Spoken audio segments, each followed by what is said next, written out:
শীতকাল শীতকাল একটি এমনই কাল, এই শীতকালে তাপমাত্রার সাথে মানিয়ে নেওয়ার প্রক্রিয়া সত্যি খুব জটিল। আর প্রত্যেকটি কাল, গরমকালই হোক চাই শীতকালই হোক, প্রত্যেকটি কালে আমাদের প্রথম যে উদ্দেশ্যটা সেটা হয়, সেটা হচ্ছে নিজের শরীরকে কীভাবে অ্যাক্টিভ বা ফিট রাখবো, তাই না? তো আজকে আমি শীতকালে কি কি জিনিস করা দরকার সেগুলি নিয়ে আলোচনা করব। খুবই ইন্টারেস্টিং ভিডিও, কারণ এই ভিডিও আপনি সব জায়গায় পাবেন না। আর এই ভিডিওটা আমি এটাও ক্লিয়ার করে দেবো যে ময়শ্চারাইজিং ক্রিম কেন মাখার দরকার, আর কোন টাইপের ময়শ্চারাইজিং ক্রিম আমরা যদি মাখি তাহলে আমাদের যে ত্বক, যেটা শীতকালের একটি বড় সমস্যা, ত্বকজনিত সমস্যা, কারণ অনেক মানুষ নিজেদের স্কিনকে ভালো রাখতে পারেন না এই শীতকালে। তো শীতকালে নিজের স্কিনকে ভালো রাখার জন্য যে সমস্ত কাজগুলি আমাদের এই শীতকালে করতে হবে, সেগুলিও আমি এই ভিডিওর মাধ্যমে আপনাদের সাথে শেয়ার করব। তো ভিডিওটি মনোযোগ দিয়ে দেখুন। তো প্রথম আমার যে পয়েন্টটা সেটা হচ্ছে পুষ্টিকর খাবার। অবশ্যই চাই গরমকালই হোক নাই শীতকালই হোক, প্রত্যেকটি কালেই কিন্তু আমাদের শরীরে সঠিক মতো পুষ্টি নেওয়া অবশ্যই দরকার, যা আমাদের শরীরের শক্তি হিসাবে কাজ করবে, মেটাবলিজম ক্রিয়া সেটিকে বজায় রাখবে, আর শরীর স্বাভাবিক তাপমাত্রা বজায় রাখার জন্য অনেক পরিশ্রম করবে, আপনার রোগ প্রতিরোধ ক্ষমতাও বাড়াবে। কিন্তু এই পুষ্টিকর খাবার আমরা কি খাবো, এটাই হচ্ছে মূল বিষয় এই শীতকালে। তো আমরা প্রথমে তো পুষ্টিকর খাবারের মধ্যে ভিটামিন সি জাতীয় খাবারকে আগে রাখবো। এই ভিটামিন সি আপনারা কমলা লেবু এবং আমলকি থেকে পেয়ে যাবেন সাধারণ খাবার। এই আমলকিতেই থাকা যে অ্যান্টিঅক্সিডেন্ট, সেটা আমাদের শীতকালে রোগ প্রতিরোধ ক্ষমতা বাড়ায়, শরীরের সর্দি কাশি প্রকোপ থেকেও আমাদেরকে বাঁচায়। এবং এই অ্যান্টিঅক্সিডেন্ট কি সেটা বলবো, তার আগে বলি ভিটামিনস কি আমাদের শরীরে। ভিটামিনস হলো এমন একটি অঙ্গ রস যা শরীরে বিভিন্ন গুরুত্বপূর্ণ কার্যক্রমে পরিচালনায় সহায়ক। ভিটামিনগুলি আমাদের শরীরের সঠিকভাবে কাজ করার জন্য অবশ্যই প্রয়োজন, এবং এই যে ভিটামিন সি আমরা সাধারণত খাবার থেকে বা সাপ্লিমেন্ট থেকে পেয়ে থাকি। যেমন ভিটামিন বলতে আপনি vitamin A, B, C, D, E. এখন আমাদের যেটা মেন বোঝা দরকার সেটা হচ্ছে ভিটামিন সি। ভিটামিন সি বা অ্যাসকর্বিক অ্যাসিড, এটা আমাদের শরীরের একটি গুরুত্বপূর্ণ ভিটামিন। তো ভিটামিন সি এর কাজ কি? তো ভিটামিন সি এর কাজ জানার আগে আমাদেরকে অ্যান্টিঅক্সিডেন্ট এই কনসেপ্টটাকে বুঝতে হবে। তো হোয়াট ইজ অ্যান্টিঅক্সিডেন্ট? অ্যান্টিঅক্সিডেশন বা অ্যান্টিঅক্সিডেন্ট হলো এমন একটি প্রক্রিয়া বা পদার্থ যা শরীরের অক্সিডেটিভ স্ট্রেস কমাতে সাহায্য করে। অক্সিডেটিভ স্ট্রেস হলো এমন একটি অবস্থা যেখানে শরীরের অতিরিক্ত ফ্রি রেডিক্যালস তৈরি হয় এবং এই ফ্রি রেডিক্যাল সেলগুলিকে ক্ষতিগ্রস্ত করতে পারে। অ্যান্টিঅক্সিডেন্টস ফ্রি রেডিক্যালসগুলিকে নিরপেক্ষ করে এবং কোষগুলিকে সুরক্ষা প্রদান করে। ফ্রি রেডিক্যালস কি আবার? ফ্রি রেডিক্যালস হলো অস্থিতিশীল অণু যা একটি অতিরিক্ত আঘাতপ্রাপ্ত ইলেকট্রন নিয়ে শরীর তৈরি করে। এই ফ্রি রেডিক্যাল সেলগুলির মধ্যে অপ্রয়োজনীয় পরিবর্তন ঘটাতে পারে, যার ফলে সেলগুলি ক্ষতিগ্রস্ত হয় এবং বিভিন্ন টাইপের রোগ হতে পারে, যেমন ক্যান্সার, হৃদরোগ, ডায়াবেটিসের মতো রোগ কিন্তু হতে পারে। অ্যান্টিঅক্সিডেন্টের কাজ কি তাহলে? অ্যান্টিঅক্সিডেন্টগুলি ফ্রি রেডিক্যালসের অতিরিক্ত আঘাতপ্রাপ্ত ইলেকট্রনস গ্রহণ করে এবং সেগুলিকে স্থির করে। এতে তারা ক্ষতিকর প্রভাব থেকে সেলগুলিকে রক্ষা করে। এবার এই অ্যান্টিঅক্সিডেন্টের উৎস কি কি হতে পারে? যেমন কিছু ফলমূল এবং কিছু শাকসবজি, এই ব্লুবেরি বা স্ট্রবেরি, এই থেকে আপনি অনেক পরিমাণ অ্যান্টিঅক্সিডেন্ট পাবেন। যেমন তার মধ্যে আপেল, কমলা, টমেটো, এই সব খাবারেও কিন্তু প্রচুর পরিমাণে অ্যান্টিঅক্সিডেন্ট। যদি সিডস বা নাটসের দিক থেকে আমরা দেখি, বাদাম, আখরোট, সানফ্লাওয়ার সিড, এগুলিতে কিন্তু অ্যান্টিঅক্সিডেন্টের পরিমাণ খুবই বেশি আছে। সেক্ষেত্রে আপনি যে গ্রিন টি এবং যে ব্ল্যাক টি, সেইটিও খেতে পারেন। গ্রিন টি এবং ব্ল্যাক টিতে ক্যাটেচিন নামক অ্যান্টিঅক্সিডেন্ট আমরা পেয়ে থাকি। এটি একটি খুব শক্তিশালী অ্যান্টিঅক্সিডেন্ট, ঠিক আছে। কিছু মশলা ও তেলও রয়েছে, তারই মধ্যে হলুদ, জিঞ্জার যেমন মশলা এবং অলিভ অয়েল থেকেও আপনি কিন্তু প্রচুর পরিমাণ অ্যান্টিঅক্সিডেন্ট কিন্তু পেতে পারেন। এবং অ্যান্টিঅক্সিডেন্টের উপকারিতা কি? অ্যান্টিঅক্সিডেন্ট অবশ্যই আমাদের যে ত্বকের লাবণ্যতা অবশ্যই খুব বজায় রাখে, হৃদরোগের ঝুঁকি কমিয়ে দেয়, শিরা উপশিরার যে ব্লকেজ সেগুলিকে নর্মাল করে এবং উচ্চ রক্তচাপের ঝুঁকি কমাতেও কিন্তু সাহায্য করে। তাছাড়া অনেক সময় ক্যান্সার প্রতিরোধ করে অ্যান্টিঅক্সিডেন্ট। এবং মানসিক স্বাস্থ্য, অ্যান্টিঅক্সিডেন্টের মনোযোগ এবং মস্তিষ্কের জন্য উপকারী, বিশেষ করে অ্যালঝেইমার এবং পার্কিনসন্স প্রতিরোধে সাহায্য করে। এবার এই যে আমরা যে সমস্ত খাবার থেকেই যে সমস্ত অ্যান্টিঅক্সিডেন্ট কালেক্ট করতে পারছি, সেখান থেকেই ফ্রি রেডিক্যালসের যে সমস্ত ক্ষতিকর প্রভাব থেকে মোকাবেলা করার জন্য যথেষ্ট। ভিটামিন সির আন্ডারে অ্যান্টিঅক্সিডেন্টটিকে ভালো করে বুঝে নিলাম। তো অবশ্যই এই যে ভিটামিন সি একটি শক্তিশালী অ্যান্টিঅক্সিডেন্ট, যা আমাদের শরীরে কি কি প্রভাব বা কি যে কাজে লাগে সেইগুলোকে আমরা আলোচনা করে দিলাম। এবং ভিটামিন সি যে বাকি কাজ তার মধ্যে কিন্তু পড়ে যায় ইমিউনিটি সিস্টেমকে স্ট্রং করা, এবং যে আপনার যে হাড় এবং শরীরের পেশি, রক্তনালী এগুলিকে আরো স্ট্রং করা। এবং যে ত্বকের ক্ষেত্রে ভিটামিন সি খুবই গুরুত্বপূর্ণ, সেক্ষেত্রে ত্বকের লাবণ্য বা চেহারার যে লাবণ্য সেটাকেও বজায় রেখে ভিটামিন সি।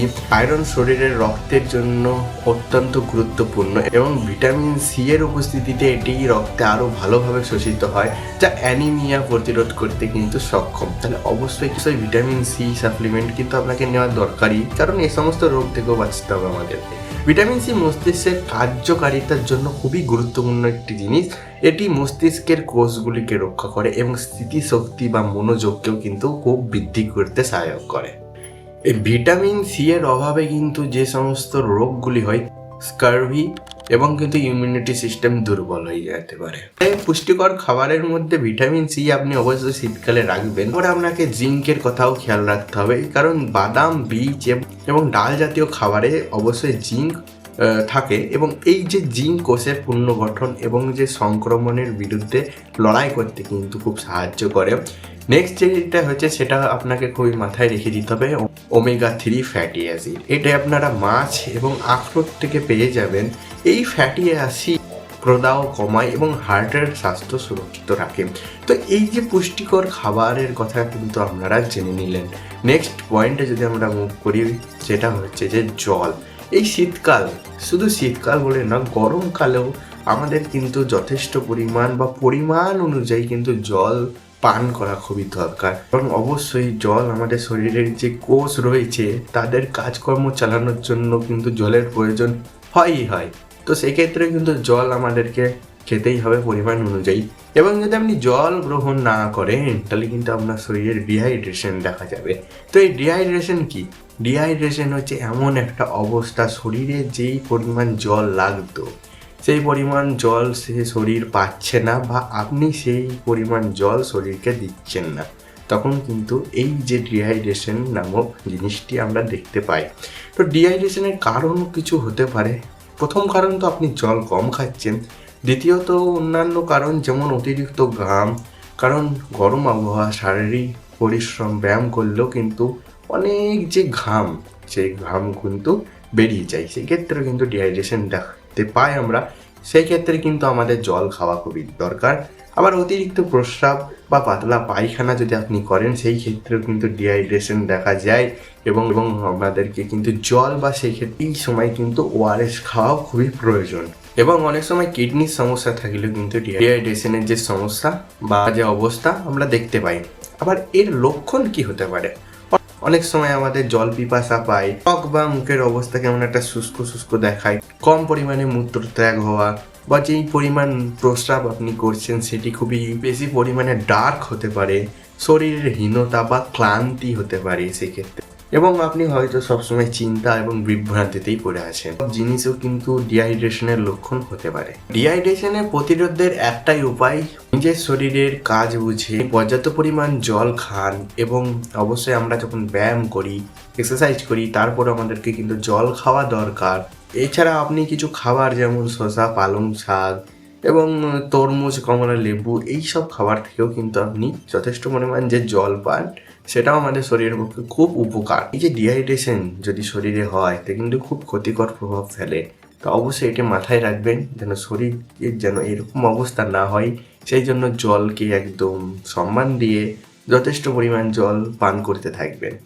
এবং আমাদের যদি থার্ড পয়েন্টে যদি মুভ করি, সব থেকে গুরুত্বপূর্ণ পয়েন্ট, আর এই যে শীতকাল বলে না, সব কালেই লেগে থাকে, বাট শীতকালে মানুষেরা একটু বেশিই ভাবে এটা নিয়ে, সেটা হচ্ছে ত্বকের সমস্যা। ত্বকের যত্ন নিন। তো অবশ্যই আমাদের কিন্তু ত্বকের যত্ন নেওয়া দরকার। শীতের শুষ্কতা থেকে রক্ষা পাওয়ার জন্য অবশ্যই ত্বকের যত্ন নেওয়া দরকার, কারণ শীতকালের বাতাসের আর্দ্রতা কম থাকে, তার ফলে ত্বক থেকে ওয়াটার হারিয়ে যায়। বা প্রাকৃতিক তেল নষ্ট হয়ে যায়। অনেক সময় আমরা শীতকালে গরম জলে চান করি এবং এই গরম জলে চান করার জন্য কিন্তু আমাদের ত্বকের প্রাকৃতিক তেল নষ্ট হয়ে যায়। কি এই প্রাকৃতিক তেল? চলুন আমরা একটু জেনে নিই। মানব শরীরে ত্বকে প্রাকৃতিক তেল বলতে সেবামকে বলা হয়। ত্বকের সেবাসিয়াস গ্রন্থি বা সেবাসিয়াস গ্ল্যান্ড থেকে উৎপন্ন হয় এই সেবাম। এটি এক ধরনের তেল যা ত্বককে আর্দ্র রাখে এবং বিভিন্ন ক্ষতিকর প্রভাব থেকে ত্বককে অবশ্যই সর্বদা রক্ষা রাখে।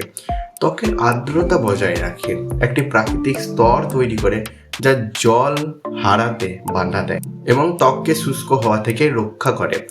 সুরক্ষা প্রদানে এটি ত্বককে বাইরের যে সমস্ত জীবাণু, ধূলিকণা এবং অন্যান্য ক্ষতিকর যে সমস্ত উপাদান রয়েছে তার থেকে অবশ্যই এই ত্বককে রক্ষা করে। চামড়ার যে স্থিতিস্থাপকতা, সেবাম ত্বকের নমনীয়তা বজায় রাখতে সাহায্য করে। অ্যান্টিব্যাকটেরিয়াল বৈশিষ্ট্য কি হতে পারে সেক্ষেত্রে? সেবামের অ্যান্টিব্যাকটেরিয়াল উপাদান থাকে যা সংক্রমণ অবশ্যই প্রতিরোধে সাহায্য করে। কেন ত্বকের প্রাকৃতিক তেল শীতকালে কমে যায়? এটা প্রশ্ন আসতেই পারে। কারণ শীতকালের বাতাস শুষ্ক থাকে যা সেবাম স্তর নষ্ট করে। বেশি গরম জলে স্নান করলেও কিন্তু এই তেল ধুয়ে যায় ত্বকের, ঠিক আছে? বয়স বা হরমোনজনিত কিছু কারণেও কিন্তু এই সেবামের উৎপাদন কমে যেতে পারে। যদি সেবামের অভাব হয় অবশ্যই ত্বক শুষ্ক ও ফাটতে পারে, চুলকানি হতে পারে, ত্বক লালচে ভাব দেখা যেতে পারে, ত্বক তার স্বাভাবিক উজ্জ্বলতা হারাতে পারে। এবং সেবাম বাড়ানোর উপায় কি? পর্যাপ্ত পরিমাণ জল খেতে হবে এবং ময়শ্চারাইজার ব্যবহার করতে হবে। যে সমস্ত ময়শ্চারাইজিং ক্রিম সেগুলি ব্যবহার করতে হবে। আসবো কী টাইপের ময়শ্চারাইজার ক্রিম আমাদের ব্যবহার করার দরকার, এবং আপনাকে অবশ্যই মনে রাখতে হবে কিছু অলিভ অয়েল এবং নারকেল তেল যেগুলি আমরা নর্মালি পেয়ে থাকি। সমস্ত প্রাকৃতিক তেল, নারকেলের হোক বা অলিভ অয়েলই হোক, সেগুলিকে আপনাকে শরীরে মালিশ করতে হবে। ডিফারেন্ট টাইম গরম জলে চান করা যাবে না এই শীতকালে, তাহলে কিন্তু এই সেবাম নষ্ট হতে পারে। বিশেষ যত্ন নিন এই সেবামের, কারণ এটাই ত্বকের একটা অন্যরকম অংশ, এটিকে নষ্ট হতে দিন। এবার যদি আমি বলি ময়শ্চারাইজারের ডিটেল একটু আলোচনা করব। এতে সেরামাইড এবং হায়ালুরোনিক অ্যাসিড সমৃদ্ধ ময়শ্চারাইজার ত্বকের আর্দ্রতা ধরে রাখে। এবং ময়শ্চারাইজার কথাটা যখন উঠে এলো, শীতকালে ত্বক শুষ্ক রুক্ষ হতে পারে, তাই ত্বকের আর্দ্রতা বজায় রাখতে শুষ্কতা প্রতিরোধ ভালো ময়শ্চারাইজিং ক্রিম আপনাকে ব্যবহার করা খুবই গুরুত্বপূর্ণ। এগুলি কি? Hydrating cream. শীতকালে ত্বকের গভীর আর্দ্রতা বজায় রাখার জন্য ডিপ হাইড্রেটিং ক্রিম বা এমোলিয়েন্ট ক্রিম কিন্তু ব্যবহার করা খুবই দরকার।